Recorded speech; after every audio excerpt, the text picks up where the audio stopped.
Happy shout out for my Argentine brethren. Mate drinkers winning the World Cup. That was fun to watch. Just had to give them a little shout out. Merry Christmas. Thanks for all your thoughts. It's inspiring and it really has had a significant impact on my personal spirituality. So thanks for being good men. I just want to talk about the Savior Jesus Christ, his gospel and his church. Why wave his flag and why hold up his church? Many people in our age group, maybe, I don't know, because of difficulty or because of success, they're tempted to turn their back on the church. They're tempted to turn their back on Christ or both. And I just want to share a story with you that encourages me to stay committed to both living the gospel and waving the flag of Christ, and also holding up the programs of the church and the institution of the church, and ultimately the opportunities we have in the temple. In 2015, there was a girl that came into my classroom. Her name's Sarah. She's a grade 9 kid and wouldn't look me in the eye anytime I talked to her, and I didn't know why. She was shy with everyone. She seemed scared permanently. I did a little bit of research, talked to a few, I talked to her family and people that knew her, and turns out she had a rough childhood.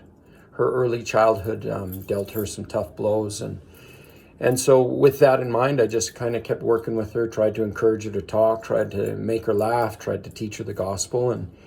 And she went to grade 9, 10, 11, and 12. She played a few seasons of rugby as well. And I saw her kind of grow up a little bit and make some improvements socially and seemed happy. And then COVID hit, so she actually graduated in 2020.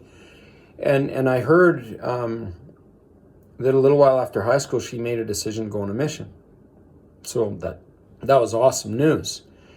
And then I hadn't seen her since. And my wife and I were in the dollar store about a week and a half ago. And I see this person. She says, "Brother Bickman." I said, "Sarah?" And we start talking.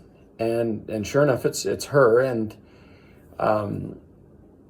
she's talking my ear off. She's looking me in the eye. She's got a bounce in her step. She's full of confidence. She reports to me that she got married in the temple a month ago.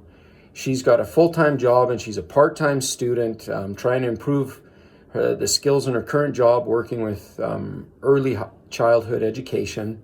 Her husband's in university, wants to become a physiotherapist, and they're killing it.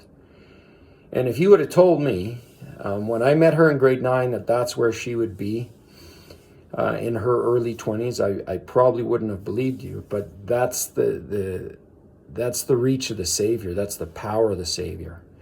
And so when we wave the flag of Christ, when we hold up his church and the many ways his church reaches people for good, we give kids like Sarah an opportunity to come to Christ and an opportunity to figure out who they are and understand that they have legitimate worth and they have a legitimate contribution to make in the story of human history, in the story of the church, and in their own family history.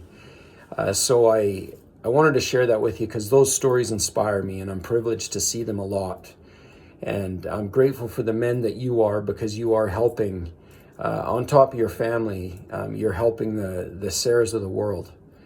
And never underestimate the influence you have as you commit to serve, commit to pay tithing, commit to actually live the gospel for yourself. It's significant, and it's what the Savior would have us do. So keep up the good work. Merry Christmas, boys.